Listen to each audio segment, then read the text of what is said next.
Answer বলেনি, তবে আমি পরে রিসার্চ দেখছি সার্কিট ইউজ করা হয়। আর এটা হচ্ছে মোর দ্যান এফিসিয়েন্সি বেশি হচ্ছে আপনার মিনারেল অয়েল থেকে হিট ট্রান্সফরমেশনের এফিসিয়েন্সি বেশি, বাট এটার যে পুরো তো অয়েল ওটা কনজিউমার ট্যাঙ্কে মতো ইজিলি রাখতে পারে, কিন্তু আমরা তো এসএফসি রাখতে পারবো না, কারণ এটা লিকুইড, এটা গ্যাস হয়ে যেতে পারে, কারণ ব্রিদারের মাধ্যমে আমার তো আসে। আবার তারপরে হচ্ছে কস্টলিও অনেক বেশি। এই কয়েকটা আচ্ছা, এখানে দেখো যে করোনা ইফেক্ট নিয়ে কি বলতেছে। When an alternating potential difference applied across two conductors whose spacing is as large as compared to their diameter, there is no apparent change in the condition of the atmospheric air surfaces. আচ্ছা, air surrounding the wires if the applied voltage is মানে এর অর্থ হচ্ছে যে যদি potential ডিফারেন্সটা আমরা যে দুইটা কন্ডাক্টরকে চিন্তা করব তার গ্যাপের মধ্যে পটেনশিয়াল ডিফারেন্সটা কম হয়, তাহলে সেই এয়ারের কোনো চেঞ্জ হয় না। কিন্তু when the applied voltage exceeds a certain voltage called critical disruptive voltage মানে হচ্ছে করোনা ইফেক্টটা শুরু হওয়ার জন্য একটা ক্রিটিক্যাল ভোল্টেজকে অতিক্রম করে তার চেয়ে বেশি ভোল্টেজ থাকতে হয়, সেটাকে বলতেছি আমরা critical disruptive voltage. The conductors are surrounded by a faint violet glow called corona. মানে এগুলোতে কি ধরনের রঙের হয়? ভায়োলেট মানে বেগুনি রঙের একটা glow. So that phenomenon corona is accompanied by hissing sound হয়, ওই আপনারা তোমার স্পার্কিং এর যে নয়েজটা সেটা হয়। প্রোডাকশন অফ ওজোন গ্যাসও কিন্তু ক্রিয়েট হয় ওই করোনার সময়। তারপর হচ্ছে power loss and radio interference. কারণ তোমার করোনা ইফেক্ট হচ্ছে এখানে অবশ্যই একটা ইন্টারফারেন্স ক্রিয়েট হবে। The higher the voltage is raised, the higher the luminous envelope becomes and the greater the sound, power loss and the radio noise. বুঝছো? যেটা তোমার ভোল্টেজ, যে ভোল্টেজের জন্য পাওয়ারটা ক্রিয়েট হচ্ছে সেটা ভোল্টেজের মান যত বেশি হবে, করোনা ইফেক্টের জন্য হিসিং সাউন্ড, তারপর হচ্ছে পাওয়ার যে রেডিও নয়েজ ইন্টারফারেন্স এগুলো বেশি হবে। তারপর এখানে চলে আসছে the phenomenon of violet glow, hissing noise, production of ozone gas in an overhead transmission line is known as corona. এই করোনা ইফেক্টটা তোমার যে কোনো ধরনের ভাইবা পাওয়ার সিস্টেমের ভূমিকার জন্য খুবই কম একটা বিষয়। করোনা কি এটা অবরোধ, তাহলে তুমি কি বলবা? বলা হচ্ছে যে যখন বেসিক্যালি দুইটা কন্ডাক্টরের মধ্যে গ্যাপটা খুব ছোট হবে এবং দুই পাশের ভোল্টেজ ডিফারেন্সটা অনেক বেশি হবে, তখন হচ্ছে এই মাঝখানে বাতাসটা আয়োনাইজড হয়ে যাবে। যে সময় আরও কিছু ঘটনা ঘটে, ওজোন গ্যাস ক্রিয়েট হয়, তারপর হচ্ছে হিসিং সাউন্ড হয়, এটা হচ্ছে আর গ্লো ক্রিয়েট হয়, একে বলা হয় করোনা। এতটুকু দেখো করোনা ইফেক্ট নিয়ে। এরপর হচ্ছে আমরা পরেরটাই যাই। Theory of corona formation. Some ionization is always present in the air due to cosmic rays, ultraviolet radiations and radioactivity. Therefore, under normal conditions, the air around the conductors contain some ionized particles, that means also free electrons, positive ion and neutral molecules. When potential difference is applied between the conductors, potential gradient is set up in the air which will have maximum value at the conductor surface. মানে এই প্যারাটা যেটা বলতে চাচ্ছে যে বাতাসটা কিছুটা always ionised হয়ে থাকে, তারপরে এই যে আমাদের আশেপাশে যে বাতাসটা সেটা কিছুটা আয়োনাইজড অলওয়েজ হয়ে থাকে। এখন তুমি যদি মানে খুব কম একটা গ্যাপের মধ্যে ভোল্টেজ পটেনশিয়াল ডিফারেন্সটা রাখো, তাহলে ওই আয়োনাইজ হওয়ার পরিমাণটা আরও বেড়ে যায়, যেটাকে আমরা বুঝতে পারি সহজে। এটা এখানে বলা হয়েছে যে the greater the applied voltage, the greater the potential gradient and more is the velocity of free electron. এরপর আসুন, the potential gradient at the conductor surface reaches about 30 kilovolt per centimeter. The velocity acquired by the free electrons is sufficient to strike a neutral molecule with enough force to dislodge one or more electrons from it. মানে এটা একটা chain reaction, বুঝছো? যে মনে করো যে তোমার বাতাসটা আয়নিত হয়ে আছে, সেই আয়নিত বাতাসটার মধ্যে তুমি আরো ভোল্টেজ ড্রপ মানে পটেনশিয়াল ডিফারেন্সটা বাড়াই, তখন কি হবে? একটা আয়ন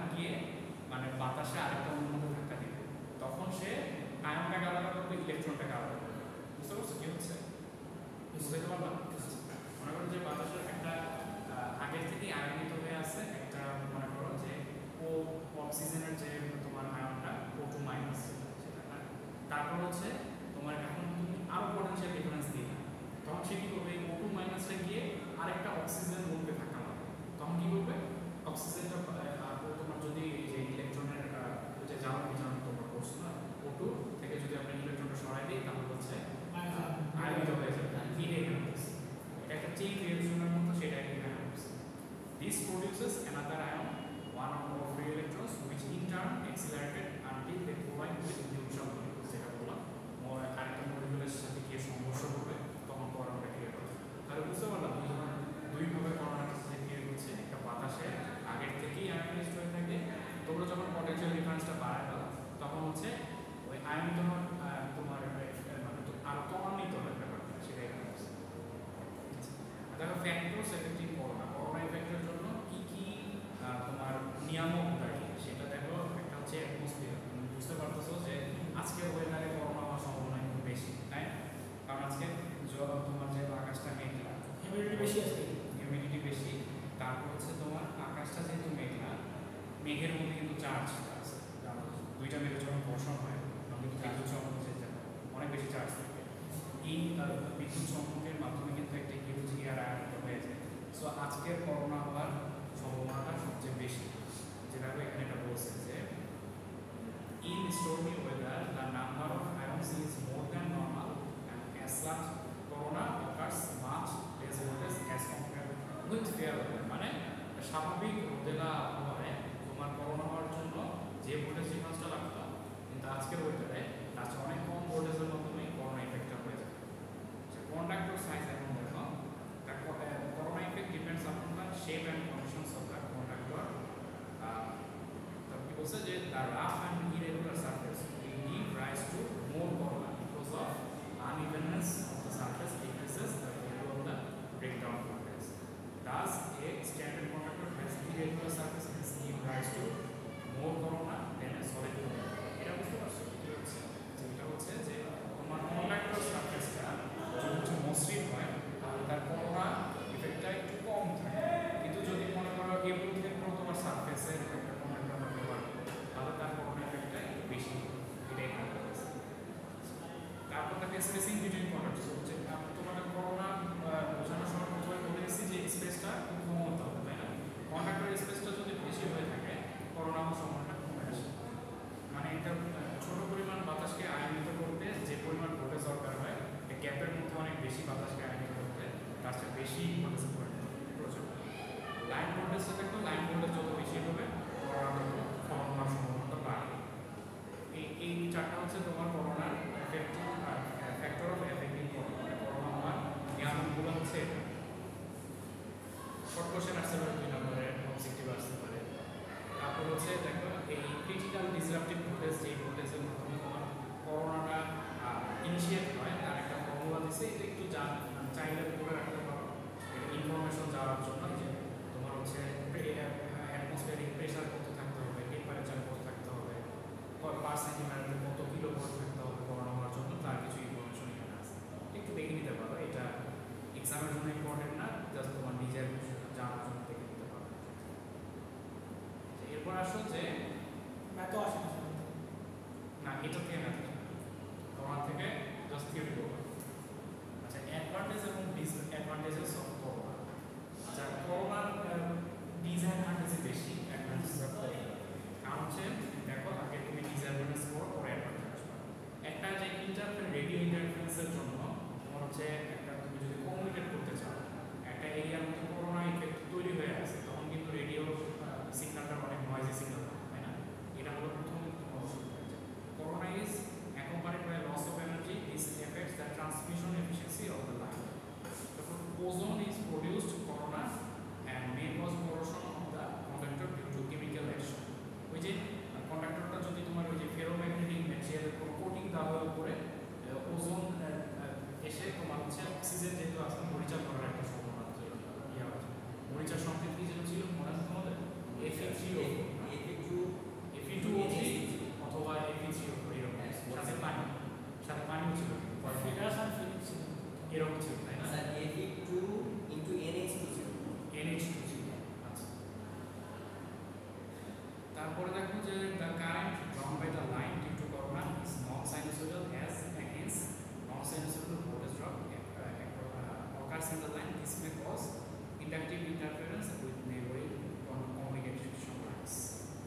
হচ্ছে বা আমাদের এসি বা করোনার যে তোমার ওয়েব সিগন্যালটা তুমি যদি একটা ডিসপ্লে ডিভাইসে দেখতে চাও তখন সেটা দেখবে এটা একটা সাইনোসাইডাল সিগন্যাল না, এটা তো বুঝতে পারছি, কারণ এটা অল্প সময়ের মধ্যে অনেক বেড়ে যায়, এটা কোনো সময় একটা সাইনোসাইডাল সিগন্যাল হবে না। এই নন সাইনোসাইডাল সিগন্যালটা এই ভোল্টেজ ড্রপ ঘটায় লাইনের মধ্যে, যেটা হচ্ছে সম্পূর্ণ লস। ডিসঅ্যাডভান্টেজই বেশি, অ্যাডভান্টেজে আসো। অ্যাডভান্টেজটা কি বলছে এরা? Due to corona formation the air surrounding the conductor becomes conducting and hence virtual diameter of the conductor is increased. তারপর বলছে the increase diameter reduces the electricity stresses between the কন্ডাক্টরস। এটা হলো খুবই মানে মন্দের ভালো টাইপের একটা কথা বলছে এরা, যে তোমরা জানো যে যত ডায়ামিটারটা তোমার বেশি হবে তত তার মধ্যে ইলেকট্রন সহজে ফ্লো করতে পারবে, তাই না? কারণ ভিতরে যে অণু পরমাণুগুলো থাকে ইলেকট্রন প্রবাহিত হওয়ার সময় সেই অণু পরমাণুকে সংঘর্ষ হওয়ার সম্ভাবনা কমে যাবে, এর জন্য তত সহজে যেতে পারবে।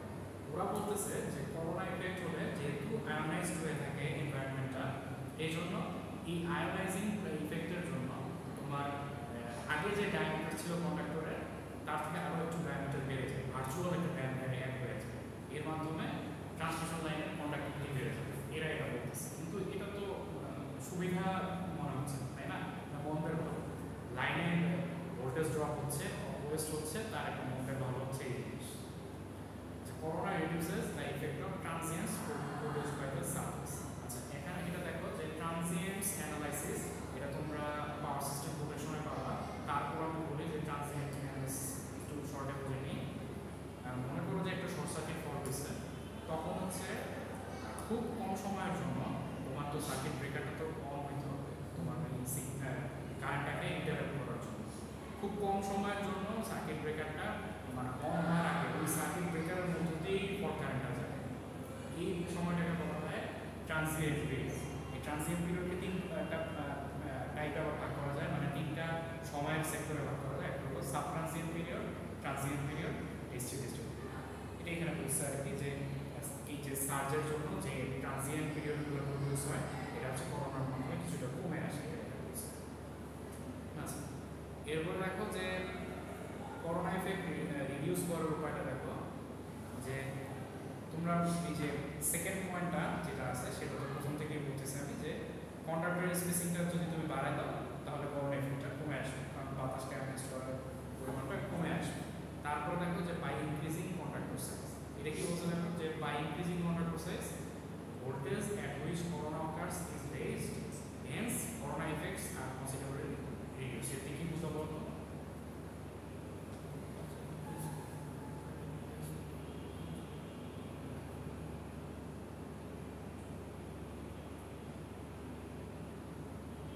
এতে কি বুঝতে পারো?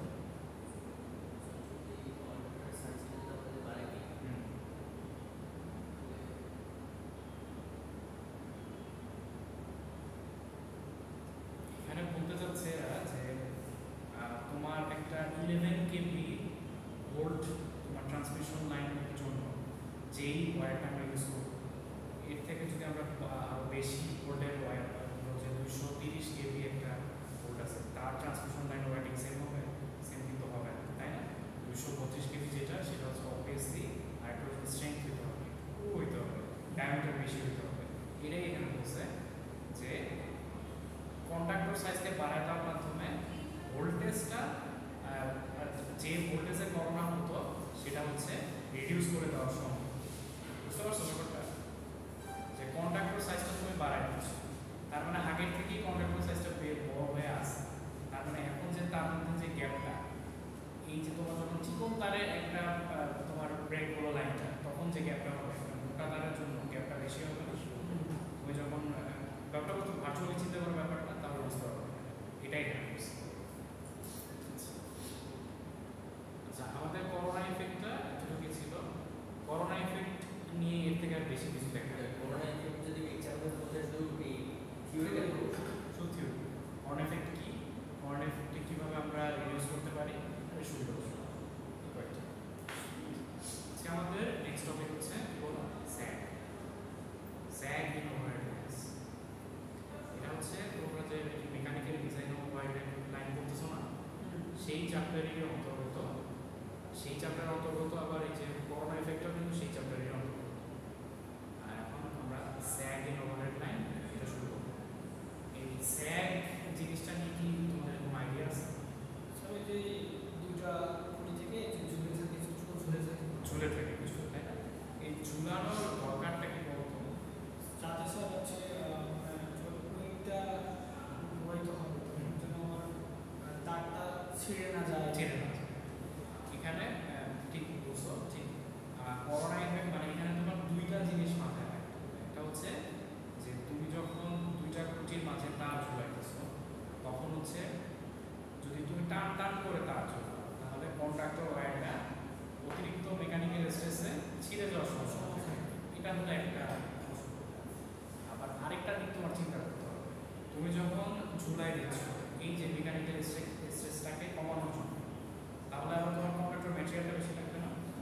এটা আবার আনমেকানিক্যাল।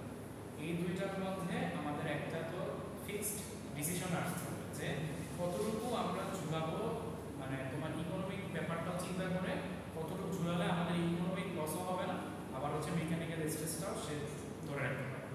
এইটাই হচ্ছে স্যাগ ইন ওভারহেড লাইন। বুঝতে পারলে? আচ্ছা, এখানে দেখো যে মোটামুটি কি বলতে চাচ্ছে এরা, যে while erecting an overhead line it is very important that conductors are under safe tension। তার মানে যে তোমার, আচ্ছা আরেকটা জিনিস আগে বলে নিই, বাংলাদেশে স্যাগটার প্রয়োজন হচ্ছে ঝড়ের জন্য স্যাগের প্রয়োজন, যে ঝড় আসলে তোমার হচ্ছে যে যদি টান টান করে ধরে রাখো, বাতাস আসে বাড়ি দিলে খুঁটি সহ তারটা পড়ে যেতে পারে। এই জন্য তারটা যেন ঝুলে খুঁটিটা ব্যালেন্সটা ঠিক রাখতে পারে, এটা হচ্ছে একটা আর আরেকটা হচ্ছে বাংলাদেশে ধরো যে তুমি একটা হিল সাইড এরিয়া, মানে পার্বত্য এলাকায় তো মাটিটা সমতল, তাই না? মাটিটা সমতল, তখন হচ্ছে তুমি যদি দেখাই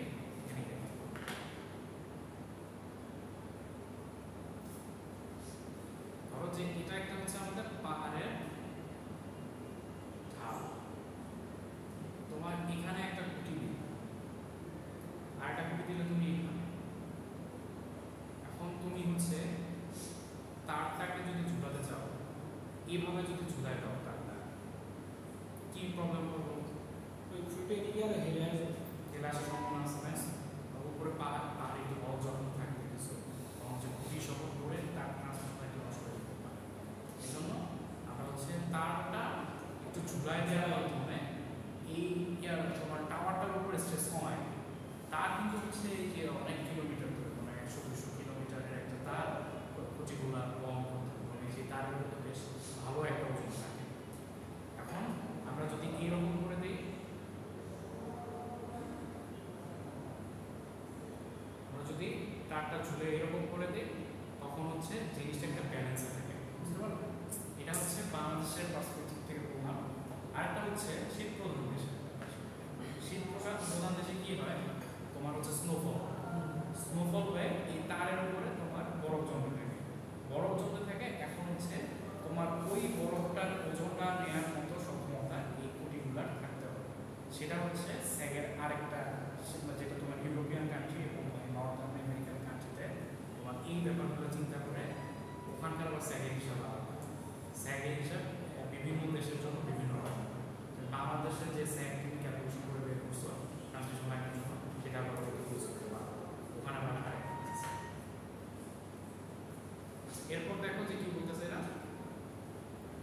while erecting an overhead line it is very important that conductors are under safe tension. If the conductors are too much stressed between the supports in a bid to save the conductor material, the stress in the conductor may reach unsafe value. In certain cases the conductor may break due to excessive tension. In order to permit safe tension in the conductors, they are not fully stretched but can also have a deeper set. বুঝতে পারছো? যা আমি যতক্ষণ বললাম তার হচ্ছে ওরা progress. স্যাগের সংখ্যাটা দেখো, স্যাগের সংখ্যাটা একটু মনে রাখো, এটা পরবর্তীতে আবার বলবো। The difference in level between the points of support and lowest point of the conductor is called sag. বুঝতে পারলে কি হচ্ছে এখানে? ধরো এটা দুটো আমাদের খুঁটি, আমরা এটা হচ্ছে আমাদের স্যাগ, খুঁটির থেকে এই স্যাগের সবচেয়ে লোয়েস্ট পয়েন্টের মধ্যবর্তী যে দূরত্বটা, এতটুকু হচ্ছে তোমার স্যাগ। এটাকে বলা হয় স্যাগ।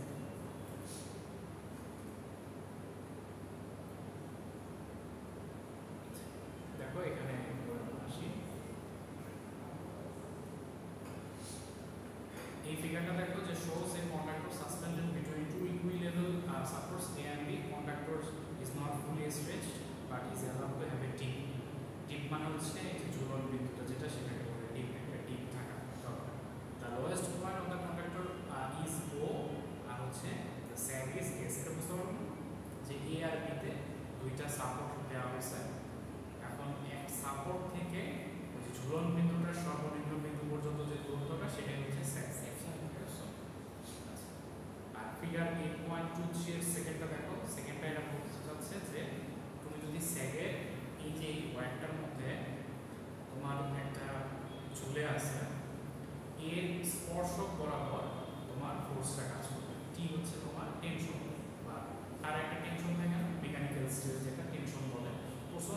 সারফেস টেনশন বা টেনশন, এটা হচ্ছে এই স্পর্শক বরাবর বা ট্যানজেন্ট বরাবর কাজ করে। এখন এইগুলো একটু দেখো। When the conductor is suspended between two supports at the same level, it takes the shape of catenary. Catenary হচ্ছে এরকম shape, যেটা হচ্ছে parabola source. However, if the sag is small compared to the span, then the sag-span curve is like a parabola. তারপর হচ্ছে the tension at any point of the conductor acts tangentially, যেটা বললাম আমি T0 টা স্পর্শক বরাবর কাজ করে। Thus, tension T0 at the lowest point O acts horizontally, shown in 8.23. যেটা বলবো এরা, the horizontal component of tension is constant throughout the length of wire. মানে বলতে চাচ্ছে এরা এই যে ওয়্যারটা তুমি যে কোনো বিন্দু নাও না কেন টিটা সেম হবে, টেনশনটা সব পয়েন্টে সেম হবে। এখানে বি থেকে শুরু করে নিচে এই পর্যন্ত যা প্রত্যেকটা পয়েন্টে টেনশনটা সেম হবে। The tension at support is approximately equal to the tension acting at any point on the wire, যেটা মাত্র বললাম। Thus, if the T is the tension at the support B, then T is equal to T0. তার মানে বলতে যাচ্ছে ওরা দুইটা টি, এই বি পয়েন্টে যদি তোমার টেনশনটা টি হয় আর এই পয়েন্টে যদি টেনশনটা টি নট হয়, দুইটাই সেম। মানে এই ওয়্যারের খুঁটি থেকে পুরো ওয়্যারের যে কোনোখানে তুমি মেকানিক্যাল টেনশনটা যদি দেখতে চাও সেটা পুরো সমান। এখন দেখো এখানে কন্ডাক্টর স্যাগ এন্ড টেনশন, এই যে আমি প্রথম দিকে যে কথাটা বলছি যে তোমার স্যাগ রাখা কি জন্য প্রয়োজন, মেকানিক্যাল স্ট্রেসটা যেন একটু ডিক্রিজ করা কমানো প্রয়োজন। এমনিভাবে আবার এই স্যাগ রাখতে গিয়ে কন্ডাক্টর ম্যাটেরিয়ালটা একটু বেশি লাগে, সরল রেখার চেয়ে তোমার যদি প্যারাবোলিক ভাবে ব্যবহার করো টেনশনটা একটু বেশি থাকে না, এই জন্য দুইটার মধ্যে একটা ইকোনমিক্যাল ব্যালেন্সে আনতে হবে, সেটারই কথাবার্তা এখানে বলা হয়েছে।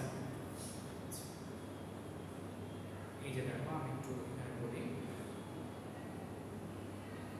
কোথায় যেন আছে এখানে, এই যে low conductor tension and minimum sag are not possible. Low conductor tension মানে কি বলতো? লো কন্ডাক্টর টেনশনে কি স্যাগ বেশি হবে না কম?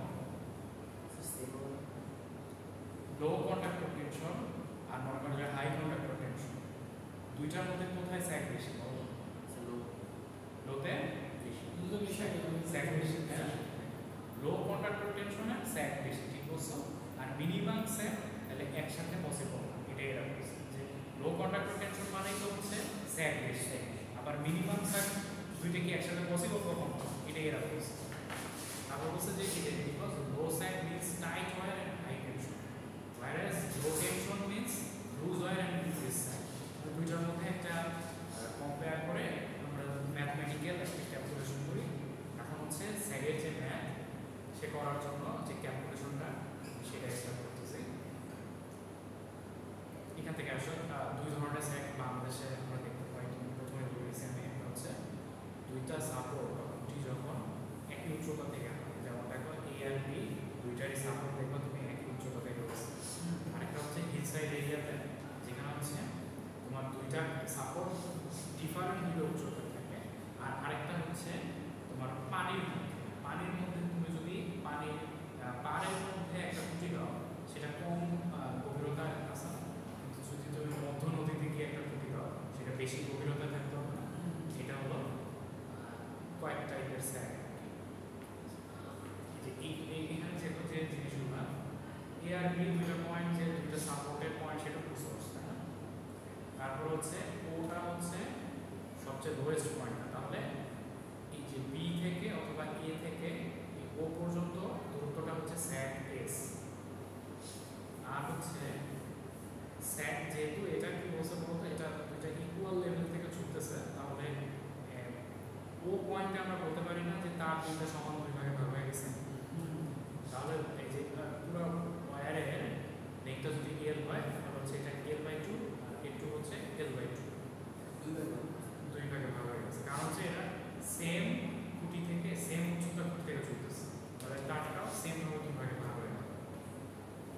এই ব্যাপারগুলো আসতেছি যে এই ব্যাপারগুলো ক্যালকুলেশনের সময় কাজে লাগবে। আপাতত তুমি দেখো যে কোনটা কি জিনিস। এর হচ্ছে লেন্থ অফ স্প্যান, এই যে পুরো দুটো টাওয়ারের মধ্যে যে দূরত্বটা সেটা হচ্ছে হচ্ছে wait per unit length of the conductor, মানে হচ্ছে একক ইউনিটে তোমার হচ্ছে ওজন। একক ইউনিট লেন্থে ওজনটা হচ্ছে ডাব্লিউ, আর টেনশনটা হচ্ছে টি, যেটা হচ্ছে এখানে টি দিয়ে প্রকাশ করছে। দেখো consider A point P on the conductor, এই তুমি হচ্ছে যে ও পয়েন্টে স্যাকটা বুঝতে পারতেছো যে এস হবে। এখন এই প্রত্যেকটা পয়েন্ট থেকে কিন্তু তুমি স্যাক নির্ণয় করতে পারো। পি পয়েন্টের স্যাক কোনটা আমরা বলতো? পি পয়েন্ট থেকে বড় পয়েন্ট পর্যন্ত যে দূরত্বটা সেটা হচ্ছে এই যে ওয়াই। পি পয়েন্টের স্যাক হচ্ছে ওয়াই, আর হচ্ছে বি পয়েন্টের স্যাক হচ্ছে এস। ছোট পি পয়েন্ট দিয়ে স্যাকটা নির্ণয় করে আমরা একটা জেনারেলাইজ স্যাকের সূত্র আসবে। তারপর এখানে দেখো কি বলছে যে taking the lowest point O as the origin, let the coordinates of point P be x and y। দেখো যে P পয়েন্টের যদি কোঅর্ডিনেট ধরি y অ্যাক্সিস এর দূরত্ব এই যে তোমার এই সেটটা হচ্ছে y, আর এতটুকু দূরত্ব কি এই যে x। তাহলে P পয়েন্টের কোঅর্ডিনেট হলো x, y। তারপরে দেখো যে assume that the curvature is so small and curve length is equal to its horizontal portion। এর মানে হচ্ছে যে ও থেকে P পর্যন্ত দূরত্বটা ছোট ধরে নিছে এরা, এজন্য ওপি দূরত্বটা কার সমান হবে? x এর সমান হবে। তো বৃত্তাকার পথ যদি খুব ছোট একটা দূরত্ব অতিক্রম করে সেই বৃত্তাকার পথকে আমরা সরলরেখা ধরে নিতে পারি। এটাই এখানে বলছে ওপি সমান x এটা ধরে নিছে। তারপর দেখো যে weight wx of the conductor acting at a distance wx/2 from, আচ্ছা এটা আসলে কি বলছে যে এখানে তোমার যখন এই যে a থেকে b পুরো তারটা নিয়ে আমরা কাজ করতাম, এর ভরকেন্দ্রটা ও বরাবর কাজ করতো, ও পয়েন্টে কাজ করতো। এখন আমরা কাজ করতে হচ্ছে পি পয়েন্ট নিয়ে, পি পয়েন্ট থেকে আর ও এর মধ্যে আমরা কাজ করতেছি। তাহলে এর ভরকেন্দ্রটা এই ও পি এর মাঝ বরাবর থাকবে না। এতটুকু যদি এক্স হয় তাহলে এই যে নীল দাগ বরাবর আমাদের ভরটা কাজ করবে। তাহলে নীল দাগ বরাবর তোমার দূরত্বটা x/2 হবে না? বুঝতে পারলে কি বললাম? এরপরে দেখো যে দ্য টেনশন টি অ্যাক্টিং এট ও, টেনশনটা ও বরাবর কাজ করতেছে, এটা বলতেছে। তারপরে দেখো কি হচ্ছে equating the movements of above two forces above point of wicket. এরা বলতে চাচ্ছে যে আমরা যদি ও পয়েন্টে তারের টেনশনটা আর হচ্ছে এই যে x/2 পয়েন্টে আমাদের ওপি দূরত্ব তারটুকুর যে ভরটা সেটা হচ্ছে সাম্যাবস্থানে একে অপরের সমান। এই লাইনটা বুঝো একটু খেয়াল করে। যদি পুরো তারটা নিয়ে চিন্তা করি ও পয়েন্ট বরাবর এই তারের ভরটা কাজ করবে, এই তারের ভর মানে বলতে চাচ্ছি আমরা ওজনটা কাজ করবে। এই ওজনটা এই আর হচ্ছে টি বরাবর যে মেকানিক্যাল স্ট্রেস বা টেনশনটা সেটা সমান হবে।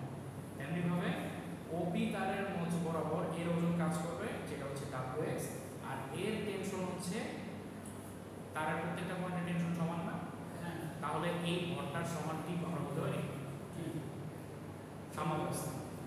তারটা যখন কোনো দৌড়াদৌড়ি করতেছে না, যার সাথে স্থির হয়ে আছে, তারের যে তোমার ওজনটা তারের যে স্পর্শক বরাবর যে টেনশনটা সেটা সমান।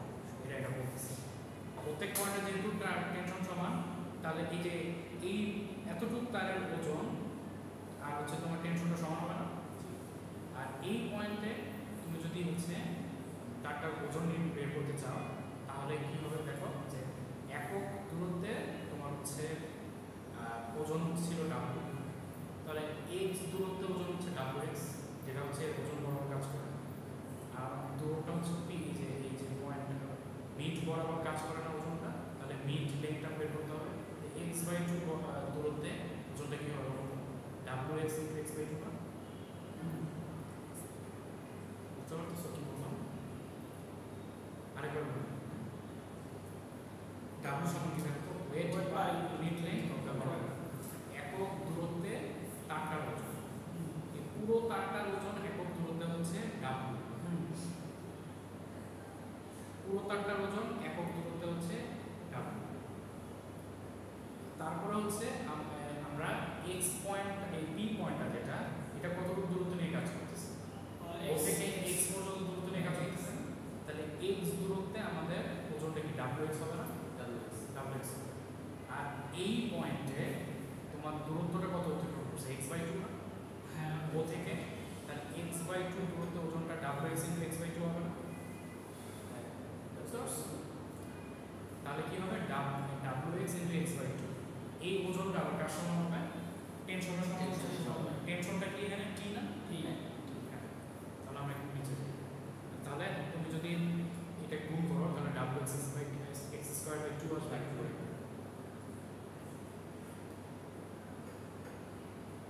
দেখো এটা এখানে বলছে যে তোমার যদি ওই দূরত্ব নিয়ে তুমি কাজ করো তাহলে যতটুকু পাওয়া হচ্ছে এই যে wx²/2 আর হচ্ছে টেনশনটা t ছিল না তোমার, আর হচ্ছে টেনশন একটা মানে ty বলতে এখানে বোঝাচ্ছে ওজনটা ওজনটা হচ্ছে তোমার কিভাবে বোঝাবো এটা ওজন যে ডাব্লুটা মানে কি বলতো?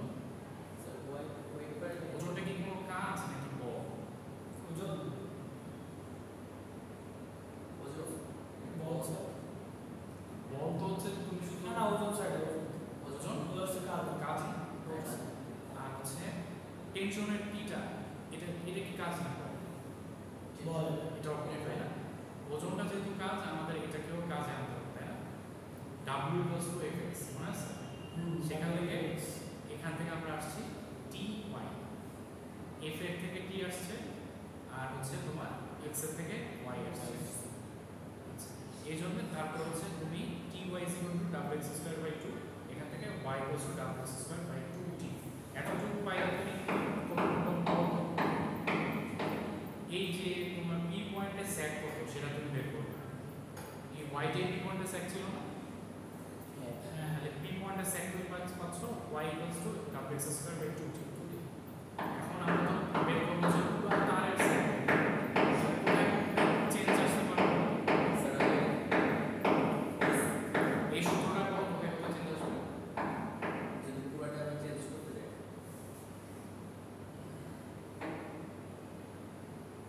স্যার এখানে x তো হচ্ছে যে ওই b পয়েন্টে দূরত্ব যে পয়েন্টে সেট নির্ণয় করতেছে যে পয়েন্টে x সেট করতেছিলেন ও থেকে। হ্যাঁ, আর যদি আমরা পুরোটা নিতে চাই তাহলে এই তাহলে ওই কুটি থেকে ও পর্যন্ত দূরত্বটা সেট মানে দূরত্বটা হবে না এই লাইনটা মানে আর শাহরিয়ার দেখো তাহলে একটু ওই যে b পয়েন্ট বা a পয়েন্ট আমরা p পয়েন্টের সেট নির্ণয় করতেছি, তাহলে দূরত্বটা এই যে x ছিল না, হ্যাঁ তাহলে ও পয়েন্টের যদি আমরা দূরত্ব নির্ণয় করতে চাই তাহলে আমরা কুটি থেকে ধরো না রেফারেন্সটা কুটি থেকে দেবো না, কুটি পর্যন্ত দূরত্বটা l/2, তাহলে এই যে x এর জায়গায় আমরা l/2 বসাইছি। আর p পয়েন্টের সেট ছিল y s আর পুরো তারটা সেট হচ্ছে বড় s বসাই দিলাম, তারপর এই সূত্রটা বসাই দিলাম, তাহলে পাইলাম wL²/8। এটা হচ্ছে দুইটা কুটি যখন তোমার সেম উচ্চতায় থাকবে তখন যদি কোনো পয়েন্টে আমরা সেট নির্ণয় করতে চাই তখন ফর্মুলা হচ্ছে এটা।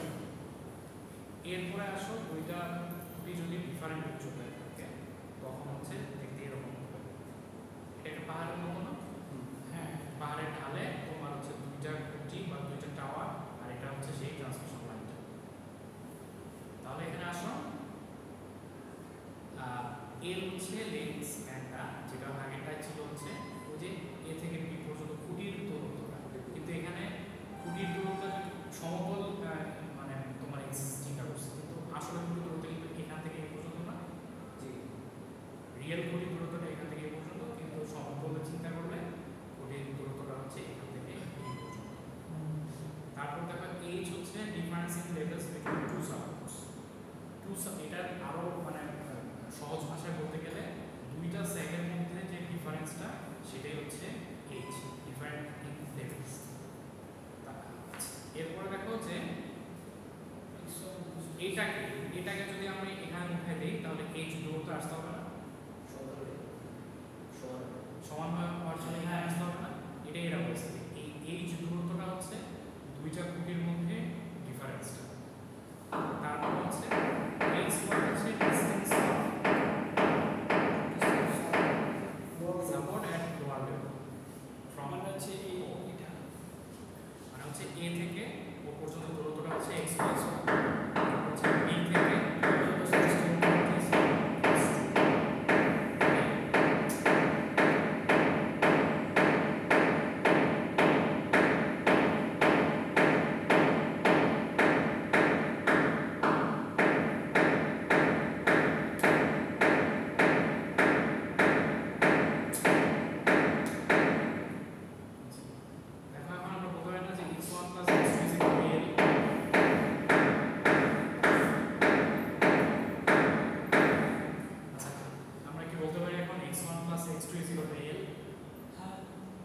বেশি যে দুইটা খুঁটির মধ্যবর্তী দূরত্বটাই হচ্ছে দুইটা মানে স্যাগের এই পয়েন্ট থেকে এই স্যাগের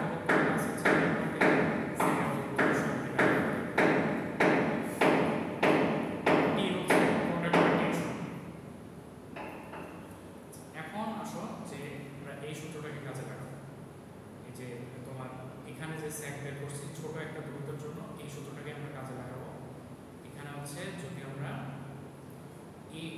এই পয়েন্ট থেকে ও পর্যন্ত এখানে স্যাগটা x1 এটা যদি বের করতে চাই তাহলে উপরের সূত্রটা w x²/2t ছিল না, এখানে এখন কি হবে বলতো w x1²/2t স্যাগ s2 এটা যদি বের করতে চাই তাহলে এখান থেকে তুমি হচ্ছে কি তোমার জানো এখানে দেখো এখানে স্যাগ s1 এবং s2 এটা একটা যদি সমীকরণ আনতে চাও স্যাগ s1 s2 করলে আমরা কি দ্রুত h টা পাইছিলাম না, তাহলে তুমি যে এই দুটো সমীকরণগুলো যদি বিয়োগ করো একটা থেকে তাহলে s2 s1 h wx2/2t wx1²/2t লিখতে পারো না? হ্যাঁ এটা এখানে কোর্সে দেখো দুইটা সাইডের মধ্যে দূরত্বটা বিয়োগফলটা হচ্ছে তোমার h এর সমান s2 s1 যেটা তাকে একটু হচ্ছে s2 এটা হচ্ছে s1 দুইটা দূরত্ব h না s2 থেকে s1 মাইনাস করলে আমরা h পাবো। দেখো s2 s1 দিয়ে রাখছে লাস্ট লাইনে এসে এটা h লিখছে এই h কোথায় আসছে বুঝতে পারছো? আর হচ্ছে এখানে এখন w/2t এটা কিন্তু কমন ছিল দুই জায়গায় দেখো যে w/2t এটা কমন এটা তুমি কমন নিয়ে নিছো আর হচ্ছে x মানে a² - b² এর formula x2 + x1 s minus x এখন x1 + x2 তো a তাহলে a টা রিপ্লেস করছে এখানে আর x2 - x1 থাকলো তাহলে w x2 - x1 কে যদি তুমি a পারে নিয়ে আসো 2dh/w পাই। সেকেন্ড জন্য তোমার এই ম্যাথমেটিক্যাল প্রবলেমটা মাথায় রাখতে এক হচ্ছে তুমি সূত্র মুখস্থ করে করতে পারো যেটা হচ্ছে এই যে s1 এবং s2 এর জন্য যে দুটো আলাদা সূত্র এই দুটো নিয়ে তুমি করতে পারো অথবা হচ্ছে করে করে এসে এখান থেকে দুইটার মাইনাস দিয়ে এখান থেকে নিতে পারো সূত্র। আমাদের কি এই রুমেটিক কেস সলভ করতে হবে নাকি ম্যাথ? ম্যাথ দেবে আর শুধু আমি ম্যাথ আসতেছে। আচ্ছা এই ম্যাথগুলো হচ্ছে আমি যে আরেকটা কেস বললাম তোমাদেরকে ইউরোপিয়ান অঞ্চলে নর্থ আমেরিকান অঞ্চলে যে দেখো এটা হচ্ছে তারের বাইরে তোমার হচ্ছে বরফের আস্তরণ পরে তোমার পুরুত্বটা বেড়ে গেছে তখন স্যাগের ক্যালকুলেশনটা একরকম হয়। এটা হচ্ছে ইউরোপিয়ান অঞ্চলের জন্য। এটা আজকের আমাদের টপিক না, আমাদের আজকের টপিক হচ্ছে স্যাগ, এই জন্য আমরা ডিরেক্ট স্যাগে চলে যাবো। এটাও স্যাগ ওটাও স্যাগ কিন্তু ওটা হচ্ছে শীত প্রধান দেশের অঞ্চলে স্যাগ বের করা যায়। আমাদের আজকে প্রবলেম হচ্ছে এটাতে দেখো তোমাদের ম্যাথটা করার সময় খাতা কলম চুরি করে কোশ্চেনে কি দেয়া আছে সেটা ফার্স্টে বুঝতে হবে। এই চিত্রটা কিন্তু দেয়া থাকবে না, এই চিত্র এই তোমার কোশ্চেন দেখে তোমার দেখো যে প্রশ্নটা আমরা করি যে towers of height 30 meter and 90 meter respectively মানে হচ্ছে এ থেকে এই যে এখানে গ্রাউন্ড যেটা সে এই পর্যন্ত দূরত্বটা হচ্ছে 30 মিটার আর বি থেকে এই পর্যন্ত দূরত্ব হচ্ছে 90 মিটার এটা বলে দিচ্ছে। তারপরে হচ্ছে দেখো সাপোর্টের ট্রান্সমিশন হ্যাঁ গ্রাউন্ড থেকে টাওয়ার তারপর দেখো যে সাপোর্টের ট্রান্সমিশন লাইন কন্ডাক্টরের একটা ওয়াটার ক্রসিং মানে এখানেও পানি আছে, পানি মনে করো যে এটা হচ্ছে মধ্য নদীর পানি এই জন্য তোমার টাওয়ারটা একটু বেশি উঁচু আর এটা হচ্ছে পাড়ের পানি এই জন্য টাওয়ারটা হচ্ছে একটু কম উঁচু। The horizontal distance between the towers is 500 meter. Horizontal distance মানে তুমি বুঝতেছো x1 প্লাস এটা এল সাপোর্টের দূরত্ব আর দুইটা সাপোর্টের দূরত্ব যেটা এল সেটাতে আছে এটা হচ্ছে 500 meter. If the tension in the conductor is 1600 K G তার মানে এই যে টেনশন ইটা যেটা আমরা টেনশন যেটা করছি সেটা হচ্ছে 1600 কেজি এটা বলে দিচ্ছি। ফাইন্ড দ্য মিনিমাম ক্লিয়ারেন্স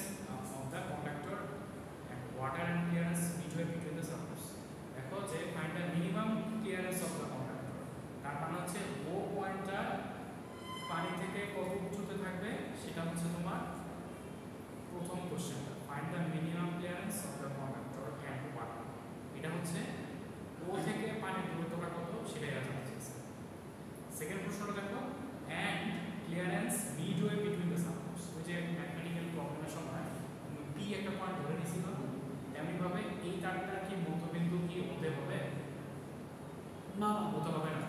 কারণ হচ্ছে পানি এটা কোনো সমতল জিনিস না, এই জন্য হচ্ছে এটা বেশি গভীরে থাকার জন্য তারটা ঝুলে এদিকে চলে আসছে। এই তার দুইটার মধ্যবিন্দু হচ্ছে সেই টি। এই পি থেকে আবার পানির দূরত্বটা কত রাখতে হবে সেটাই এটা চার্জেস। এটা কিন্তু রিয়েল লাইফ প্রবলেম। তোমার যখন পানির উপর দিয়ে ট্রান্সমিশন লাইন দিতে হয় তখন পানির কত ঠিক কত করে আমাদের তারটা রাখতে হয় সেটা এইরকম ক্যালকুলেশন করে বের করতে হবে।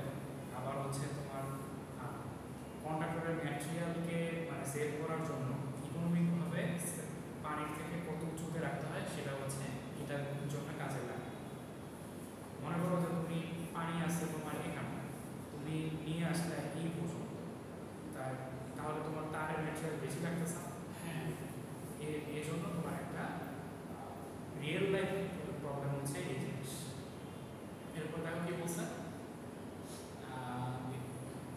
weight of the conductor is 1.5 kg per meter, মানে এই কন্ডাক্টর তারটার প্রত্যেক মিটারে ওজন হচ্ছে 1.5 কেজি, যেটা হচ্ছে পরে গেল।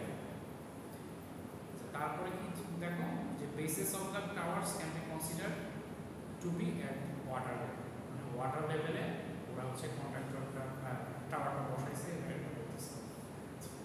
এখন প্রশ্নটা তুমি সব কিছু গিভেন ডাটাগুলো কি দেওয়া আছে বুঝতে পারছো?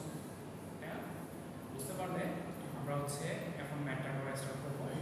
ম্যাথের জন্য আমাদের ফার্স্টে দেখো যে কি করতে হবে, দুইটা ফর্মুলা জানতে হবে।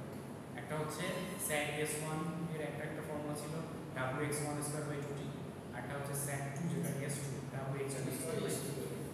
এই দুইটা যদি ডিফারেন্স করো তাহলে তুমি দুইটা কন্ডাক্টরের মধ্যে কি হাইটটা ডিফারেন্স পাই, এবং এই ডিফারেন্সের মাধ্যমে কিন্তু তুমি h কিন্তু দুইটা মিনিং আছে। এই যে এখানকার h এটা কিন্তু দুইটা মিনিং আছে, একটা হচ্ছে দুইটা স্যাগের মধ্যবর্তী দূরত্বটাও h, একটা হচ্ছে দুইটা কন্ডাক্টরের হাইট মানে দুইটা টাওয়ারের হাইটের মধ্যে ডিফারেন্সটা সেটাও কিন্তু h। এটা কি হলো সোর্স? ওটা তো এই তো 500 মিটার দেয়া আছে না h 500 মিটার, এই যে x1 প্লাস x2 বা l যেটা সেটা 500 মিটার। এই কন্ডাক্টর থেকে এই কন্ডাক্টরের সরলরৈখিক দূরত্বটা মানে এই টাওয়ার থেকে এই টাওয়ারের সরলরৈখিক দূরত্বটা 500 মিটার আছে। আচ্ছা কি বললাম বুঝতে পারলো তোমরা? h এর দুইটা মিনিং আছে, একটা হচ্ছে দুইটা সেকেন্ড মধ্যে ডিফারেন্স যেটা সেটাও h, আবার হচ্ছে দুইটা হ্যাঁ দুইটা টাওয়ারের হাইটের দূরত্বটাও কিন্তু h। কিভাবে বলতো? কারণ হচ্ছে এই যে এতটুকু এই যে এখান থেকে এতটুকু দূরত্বটা আর এখান থেকে এতটুকু দূরত্বটা সেম না, তাহলে এটা আমরা উভয় থেকে মাইনাস করে দিলে সেকেন্ড দূরত্ব চলে আসে না, তাহলে টাওয়ার আর সেকেন্ড হাইট যেটা নিয়ে তুমি ম্যাথ করো বলতে পারবো না যে সেকেন্ড দূরত্ব যা মানে সেকেন্ড দুইটা সেকেন্ড ডিফারেন্সও যা দুইটা টাওয়ারের ডিফারেন্সও যা, যেটা হচ্ছে এই h। বুঝা গেল? এবার তুমি যদি ফর্মুলায় বসাও তাহলে দেখো কি আসছে, sec s1 এর জন্য তুমি wx1 সূত্র ফর্মুলা লিখলে এটা, তারপর হচ্ছে দুইটা সেকেন্ড যদি ডিফারেন্স বের করো কি পাবা h পাবা, যেটা হচ্ছে এই hটা h is equal to এই wx1 square x2 square by 2t minus wx1 square by 2t এটা পাইলা। আবার এটাকে তুমি ওই যে a square minus b square ফর্মুলায় বসাবা। কি কি ডাটা দেয়া আছে দেখো এখান থেকে h ডাটাটা কি দেয়া আছে তোমার দেয়া আছে দুইটা টাওয়ারের দেওয়া আছে টাওয়ারের দূরত্বটা, কিন্তু এইটাই আবার h বলে বুঝতে পারলো না? হ্যাঁ বুঝতে পারছো? সাথে কোশ্চেনে দেয়া ছিল দুইটা টাওয়ারের উচ্চতা, দুইটা টাওয়ারের উচ্চতা ডিফারেন্সটাই কিন্তু দুইটা স্যাগের উচ্চতার পার্থক্যটা, এটা হচ্ছে h। তাহলে h এর ভ্যালুটা এখানে বসাই দিলে সাইড w কত বলো, w হচ্ছে ওই যে 1.5 কেজি পার মিটার স্কয়ার, যেটা কোশ্চেনে দেওয়া ছিল কেজি পার মিটার দেওয়া ছিল, টিটা হচ্ছে যে 1600 কেজি এটাও দেওয়া আছে। এই মানগুলা তুমি যদি এই ইকুয়েশনে বসাও জাস্ট তোমার x1 আর এবং x2 এর যে ডিফারেন্সটা সেটাও জানা, সেটা পেলাম। আর হচ্ছে x1 এবং x2 দুটাও জানা, তাহলে হচ্ছে তোমার আরেকটা ইকুয়েশন লাগবে x1 x2 এর ভ্যালুটা বের করার জন্য। সমীকরণ সমাধান করছো না, হ্যাঁ x1 এবং x2 বের করতে হয় যদি দুইটা ইকুয়েশন লাগবে না তোমার, যেহেতু দুইটা ভেরিয়েবল। একটা তোমার ইকুয়েশন হচ্ছে x2 x1 হচ্ছে 256, আরেকটা ইকুয়েশন কি বলতো? স্যার যে wx ওটা না, x2 x1 হচ্ছে 256 মিটার। আরেকটা ইকুয়েশন কি? আরেকটা ইকুয়েশন কি? মানে মাত্র কি বললাম যে x2 এবং x1 দুইটাও জানা, এই জন্য দুইটা ইকুয়েশন লাগবে। হ্যাঁ একটা ইকুয়েশন আমরা ওই যে স্যাগের ইকুয়েশন থেকে বের করে নিয়েছি যে x1 x2 একটা প্লাসের মান লাগবে। প্লাসের মান লাগবে, সেটা দেয়া আছে না? হ্যাঁ ওই যে দেয়া আছে 500 এর 500 মিটার দেয়া আছে। Yes, yes. তাহলে x1 x2 500 এদের যোগ বের করলে x1 x2 পাবো। x1 plus তাহলে x1 এবং x2 যদি সমাধান করো তুমি, হ্যাঁ তাহলে একটা সমীকরণ ছিল এটা, আরেকটা হলো x1 x2 সমান 500। সমাধান করলে পাবা x1 122 মিটার, x2 378 মিটার। এই পর্যন্ত বুঝছো? Yes sir. এরপরে তুমি কিসের মান জানো না? স্যাগগুলোর মান জানো তুমি এখন? না x1 x2 জানি না। x1 x2 এর মান পর্যন্ত বসাই দাও। WR2T এর মান তো জানা আছে, কোশ্চেনে দেয়া আছে। 1600 হ্যাঁ, x1 এর মানটা যদি বসাই দাও, স্যাগ s1 এর মানটা পাবা। তারপর হচ্ছে কি x2 মানটা বসালে এক্সাক্টলি স্যাগ s2 এর মানটা পাবা। এখন তোমার চাইছে হচ্ছে প্রথম কোশ্চেন ছিল ও পয়েন্টের দূরত্বটা তোমার পানি থেকে কত উচ্চতা রাখতে হবে। হ্যাঁ, এটা বের করার জন্য তুমি s1 টা বের করছো, আর তুমি জানো হচ্ছে এই টাওয়ারের দূরত্বটা উচ্চতাটা কত। এটা কত? 30 মাইনাস এই s1 মাইনাস কত। তাহলে আমি এটা বের করব। পানি থেকে কত উচ্চতা রাখতে হবে এটা জানতে পারছো, পারো না তুমি? यस সাড়ে বুঝছো? s1 তো স্যার এখানে যে দূরত্বটা হিসাব হচ্ছে ওই যে দেখো মার্ক করা আছে দূরত্ব এই পর্যন্ত, ওই যে ধারা ওখান থেকে ওইটুকু, আর টোটাল দূরত্ব হচ্ছে এখান থেকে। আর এই খুঁটিটার দূরত্ব বা ঠিক টাওয়ারটার 30 মিটার। দূরত্ব 30 মিটার, এটা কোশ্চেনে দেয়া আছে। আর তুমি ম্যাথ করে বের করছো এই স্যাগটার দূরত্ব। জি দুইটার থেকে যদি এই পুরোটার থেকে s1 মাইনাস দাও, তুমি কিসের দূরত্ব পাবে? এই পানির থেকে পানি থেকে ওয়েট ও এর দূরত্বটা পাইলে তাহলে তুমি পানি থেকে কত উচ্চতা রাখতে পারবে না? यस এরপরে আমাদের আরেকটা কোশ্চেন ছিল যে পানি থেকে পিটা কত দূরত্ব রাখতে হবে, বা তারের মধ্যবিন্দু থেকে পানিটা কত উচ্চতা রাখতে হবে। স্যার যখন আর পিটা দূরত্ব নিয়ে ওকে যে স্যাক টু এস থেকে টেক করে কাম করব না, এখানে পিটা হচ্ছে তোমার এই খুঁটি থেকে কাউন্ট করতে হবে, খুঁটি থেকে কাউন্ট করতে হবে। তাহলে এই পি এর স্যাগটা নির্ণয় করার জন্য আবার কি লাগবে বলতো? স্যাগের সূত্র কি? w(x²/2t), তাই না? এখানে হচ্ছে x2 x এর মানটা বের করতে হবে না?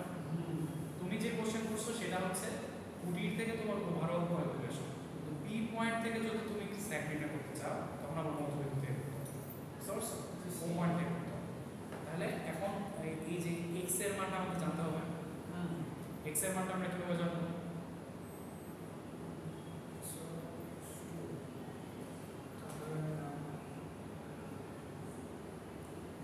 আমি ক্লু দেই, x1 x2 হচ্ছে 500 মিটার দেয়া আছে।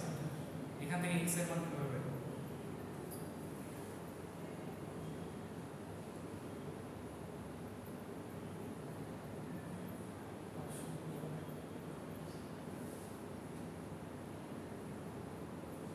ওইটুকু স্যার আমি এডিট করা আছে না এক্সট্রা।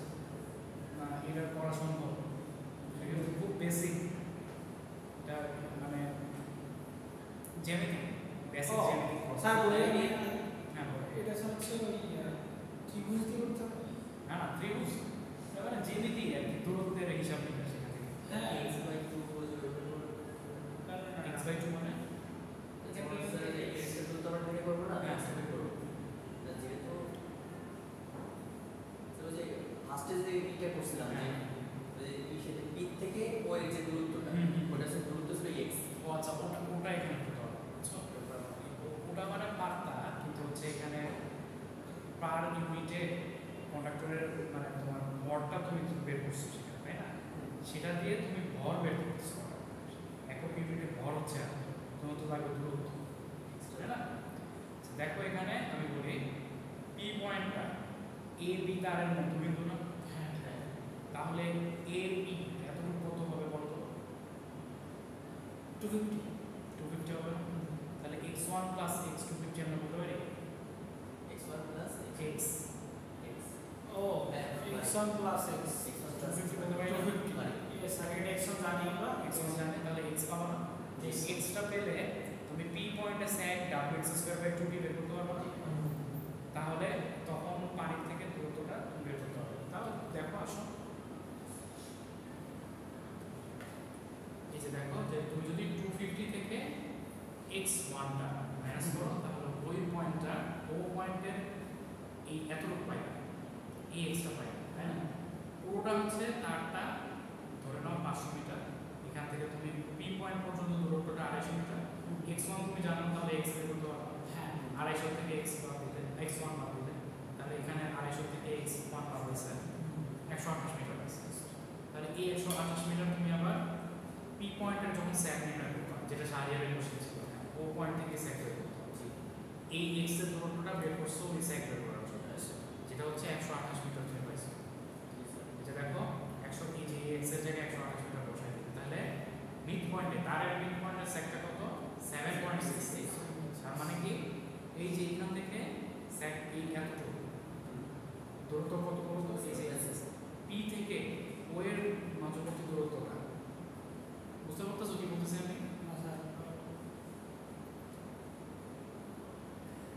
এই যে পি পয়েন্ট আছে না, পি পয়েন্ট থেকে এতটুকু দূরত্ব, এইটা পাইছো তুমি হচ্ছে পি পয়েন্টের স্যাগের মাধ্যমে। স্যাগ কি বুঝতে পারছো? যে কোনো একটা যেটা আমরা রেফারেন্স খুঁটি ধরবো সেটার থেকে লোয়েস্ট পয়েন্ট দূরত্ব।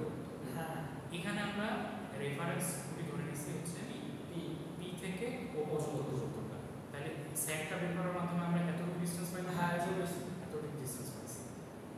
আর তারপর তুমি আর কি জানো এখান থেকে? ওই এতটুকু লাগবে আমার, তাই না?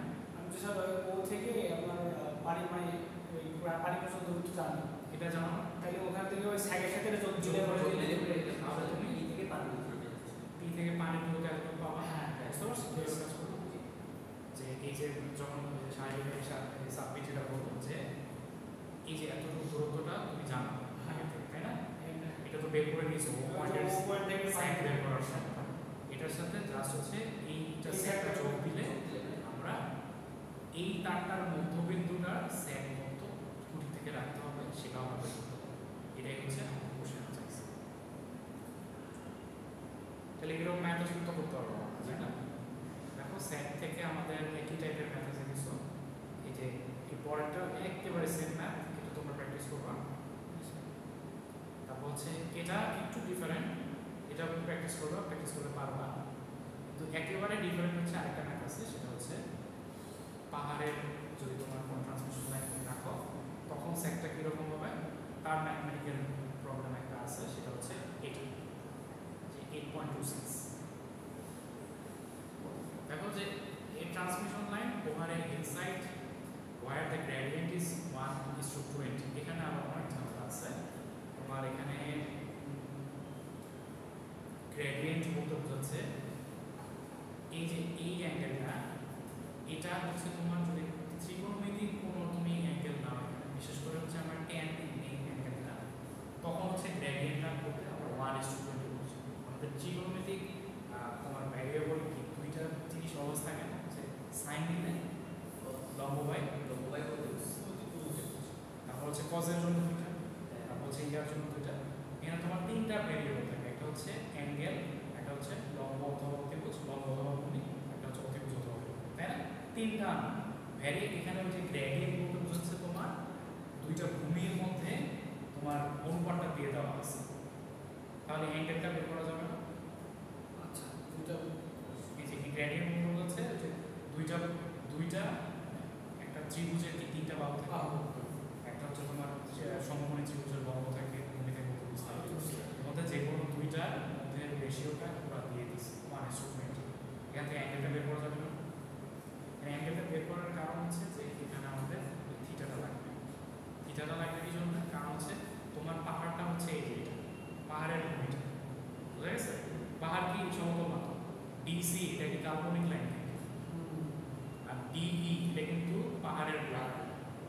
তোমার হচ্ছে যখন টাওয়ার আমাদের ম্যাপ করার সময় টাওয়ারটা ঝুলানো হয়েছে বি পয়েন্ট থেকে, বি পয়েন্ট থেকে ই পয়েন্ট পর্যন্ত আমরা দেখব, কিন্তু ম্যাপ করার সুবিধা হচ্ছে আমাদের ইসি দ্রুত বের করতে হবে।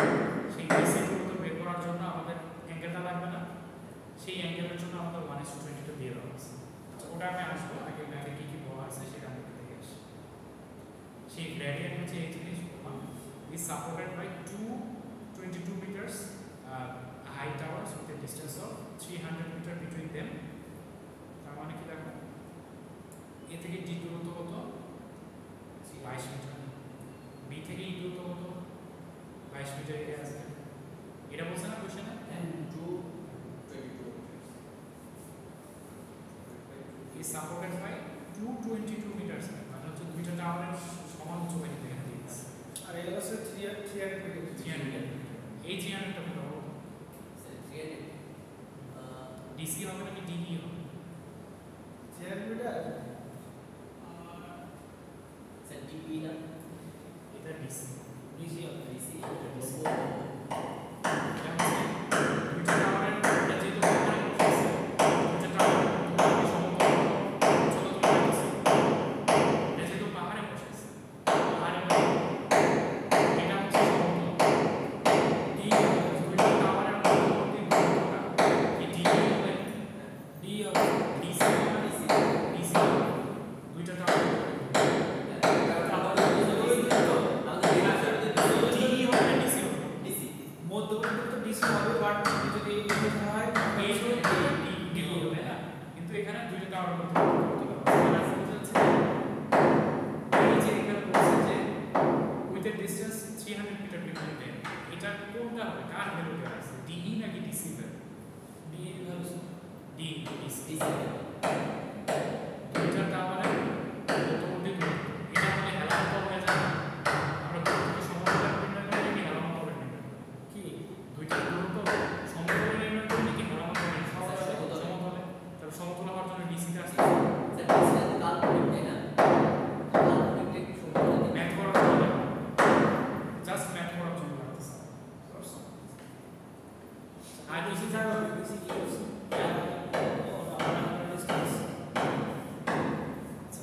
এরপরে দেখো আর কি আছে,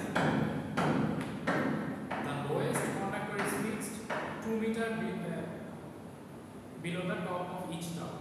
এখানে আবার আরেকটা হিন্ট করছে, টাওয়ারটা হচ্ছে 22 মিটার হাই, এর থেকে 2 মিটার নিচের থেকে কন্ডাক্টর ঝুলানো শুরু করছে। তার মানে টাওয়ারটার ইফেক্টিভ হাইট কি 2 মিটার কমে গেল?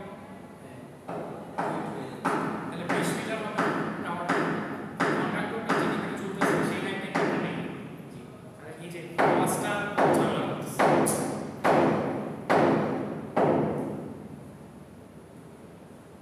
আচ্ছা, তারপরে দেখো যে find the clearance of the conductor from the ground, মানে হচ্ছে তোমার এই এতটুকু দূরত্ব চাইছে, এটা হচ্ছে কারেন্ট সেক্টর নিম্নবিন্দুটা, আর পাহাড়টার মাটি হচ্ছে এই জি পয়েন্টটা, জি পয়েন্ট থেকে ও পয়েন্ট পর্যন্ত দূরত্বটা হচ্ছে এই লেভেলটা চাইছে।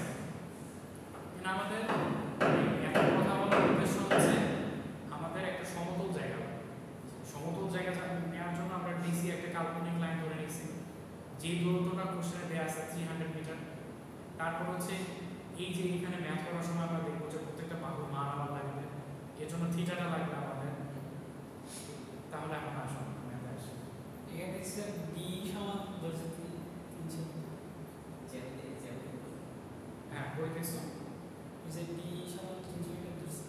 এই যে ডিই 300 মিটার বলছে, হ্যাঁ হ্যাঁ দেখো যে ডিই আর ডিসি এর ভ্যালু 300 মিটারে আসতেছে, সো এটা approximately 300 মিটার।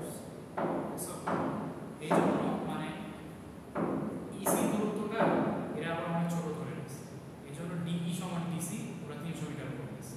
সো 50 ওটাই সেম দিলে সমস্যা কি না না সেম তো দিবা না, তোমার ম্যাথ করে দেখাইতে হবে, এটা কাছাকাছি পেলে এই জন্য সমান হচ্ছে। আসো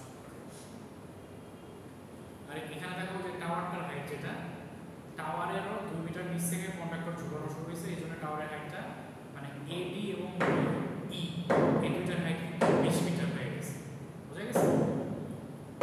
এডি এবং ই এটার হাইট 20 মিটার দিয়ে দিচ্ছে, 2 মিটার লেস 2 মিটার নিচে থেকে কন্ডাক্টর ঝুলানো হয়েছে, বুঝছো তবে?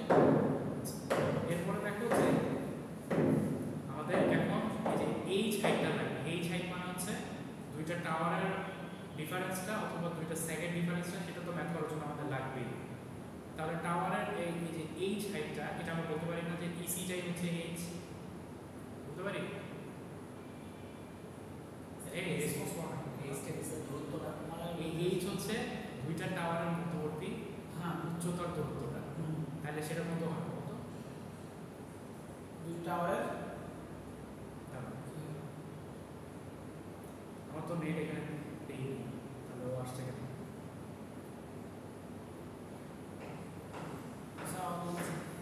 আবার দুইটা টাওয়ারে মধ্যবর্তী দূরত্বটা কি বলতো? দুইটা টাওয়ারের উচ্চতার ডিসটেন্সটা কি এখানে? এইচ না? দুইটা টাওয়ারের উচ্চতার ডিফারেন্সটা আগের ম্যাথে এইচ করছি। এখানে তো দুটো টাওয়ার সমান উচ্চ না, 20 মিটার এটা দিতে পারবে, কিন্তু যে পাহাড়ের সাপেক্ষে আমরা চিন্তা করছি জন্য এই যে বি যেখানে টাওয়ারটা সেটা একটা এক্সট্রা ইসি উচ্চতা পাবে না? হ্যাঁ তাহলে এই ইসি উচ্চতাটাই এইচ আমরা বলতে পারি না? তাহলে এইচ উচ্চতাটা যদি আমরা বলি, এইচটা তাহলে এই সমকোণের ত্রিভুজটার কি বলতো? লম্ব। লম্ব। তাহলে তুমি এই ইসি ভ্যালুটা বের করতে হলে তোমার কি লাগবে? আর এই যেটা লাগবে ডি লাগবে, তাহলে ডি sin থিটা যদি তুমি নাও তাহলে তুমি উচ্চতাটা পাবে না? হ্যাঁ, মানে এখানে তোমার sin থিটাটা জানা আছে, এটা বললাম 1/2 এটা জানা আছে। আর হচ্ছে তোমার একটা উচ্চতা তোমার বের করতে হবে, আরেকটা উচ্চতা তুমি জানো, তাহলে এখান থেকে তুমি এই উচ্চতাটা বের করতে পারবে না। তারপরে তোমার এখানে তুমি কি পাইলে বলো? আরেকটা কোশ্চেন স্যার, এখানে যে সাইন থিটা দিয়েছে, এখানে সাইন থিটা কি জানো? cos হতে পারতো, tan হতে পারতো, sec cosec কোনটা হতে পারতো? যে কোনো একটা নিতে পারতো। তো এখানে হচ্ছে এরা হচ্ছে ধরার জন্য সবচেয়ে সিম্পল যেটা, এখানে তোমার টাওয়ারের উচ্চতা বের করার জন্য এই এইচটা লাগবে না, ইসি এটা লাগবে না। আবার তুমি যে ডিইটা এটা জানো না তুমি, যে ডিসি এবং ডিই সমান মোটামুটি আমি যে বলবো, সেখানে এই ডিটা জানো না। তাহলে দুইটা জানা ভ্যালু যদি জানো, লম্ব একটা জানো, তুমি জানো, তাহলে কোন অ্যাঙ্গেল জানো? তাহলে তুমি এইচ যদি করো তাহলে পেলাম 50 মিটার, তাই ইসির দূরত্বটা 50 মিটার পাইছো। এখান থেকে এখন আমরা যদি ডিসি বের করতে চাই, সমতল যে দূরত্ব, একটা সমকোণী ত্রিভুজের পিথাগোরাসের সূত্র অ্যাপ্লাই করছি, সেখান থেকে ইসি জানো তুমি, ডিই জানো, ডিসি পাবা। ডিসি পেলে ডিসিটা 300 মিটার, যেটা বললাম ইসিটা অনেক কম হলে ডিই এবং ডিসি সমান হয়ে যায়, সেই ডিসিটা 300 মিটার তুমি বের করে দিচ্ছো। আর ডিসি বের করার মূল উদ্দেশ্যটা কি বলতো? x1 plus x2 তাহলে 300 মিটার তুমি বলতে পারো। এবার তুমি হচ্ছে ওই স্যাগের সূত্র ফেলো, স্যাগ দুইটার যদি ডিফারেন্স করো সেই h পাবে।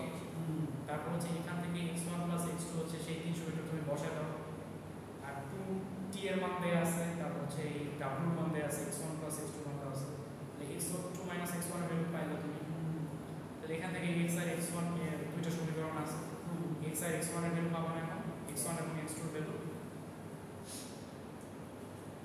x1 এবং x2 এর ভ্যালু পাই। এবার এখান থেকে তুমি স্যাগ নির্ণয় করতে পারবা, স্যাগের এই যে wx1 স্কয়ার আর wx2 স্কয়ার দুইটা স্যাগ বের করে দিচ্ছি। স্যাগ যেটা s2 সেটা কি বলতো? স্যাগ s2 টা কি আসলে? এই যে এখানে তোমার b এর স্যাগ, b থেকে ও পর্যন্ত, তাই না?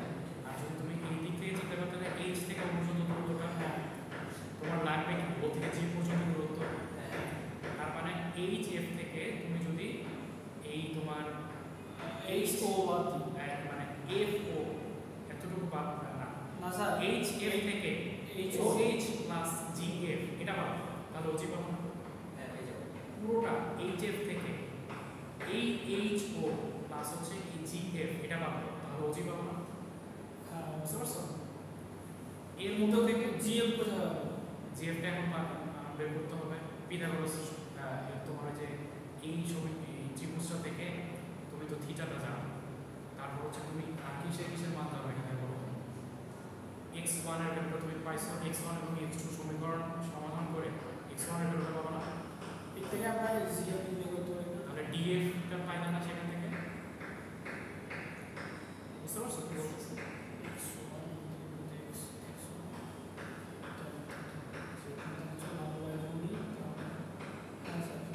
বুঝতে পারছো কি বললাম? মানে আমাদের দরকার হচ্ছে টোটাল hf থেকে স্যাগটা যদি এটার মান তো আমরা বের করছি তাই না, s2 এর মান বের করছি, এইটা প্লাস gf টা বাদ দিই, তাহলে এই পাহাড় থেকে তারটার মধ্যবর্তী দূরত্বের পাবো আমি। হ্যাঁ এর মধ্যে আমার স্যাগের মানটা জানা, ওজির মানটা আমার বের করতে হবে। এখন জিএফ এর মানটা অজানা, এটা বের করতে হবে না? এটা বের করার জন্য আমাদের জিএফ এর মানটা যদি ধরি, এটা হলো অজানা, এটা একটা ভালো আমরা ধরি লম্ব ঘুরে গেল tan থিটা সমান tan থিটা যদি, আর তুমি এখানে ডিএফ মানে df মানে x1 x1, তাহলে tan theta is equal to আমরা লিখতে পারি লম্ব হলো জিএ, ভূমি হচ্ছে ডিএ। এটা এখানে বসে দেখো, কারণ GF equal to tan theta into DA, যে tan থিটা ইনটু x1 ই তো ডিএফ না, যে ডিএফ ইনটু x1, তাহলে সেই x1 টা এখানে বসায় দিয়েছে, তাহলে তুমি জিএফ পাইছো। এখন জিএফ এর সাথে তুমি যদি ওএইচ যোগ করো, যে জিএফ তুমি 3.75 পাইছো, আর যদি ওএইচ স্যাট 2 যেটা ওএইচ টা স্যাট 2 না, এটা যদি একসাথে যোগ করো, এটা 35 থেকে বিয়োগ করো, তাহলে তুমি ওজি পাও না। বুঝতে পারলো একটা? এটা হলো অনেক প্র্যাকটিস করার ব্যাপার। প্র্যাকটিস না করলে পুরো একটা স্টেপ ভুল হলে তুমি ম্যাথের শেষ পর্যন্ত আসতে পারবে না। ঠিক আছে? এখন যেটা বললাম আমি, যে এখানে দেখো এইচ এফ, এটা ইজ ইকুয়াল টু আমরা লিখতে পারি S2 প্লাস ওজি প্লাস আরেকটা কি জিএফ। এর মধ্যে S2 টা তুমি বের করছো, তারপর হচ্ছে HF, জিও করছি HF টা তুমি জানো তাই না? hf B থেকে C পর্যন্ত করতে হবে, B প্লাস C, এটা তুমি বের করছো না?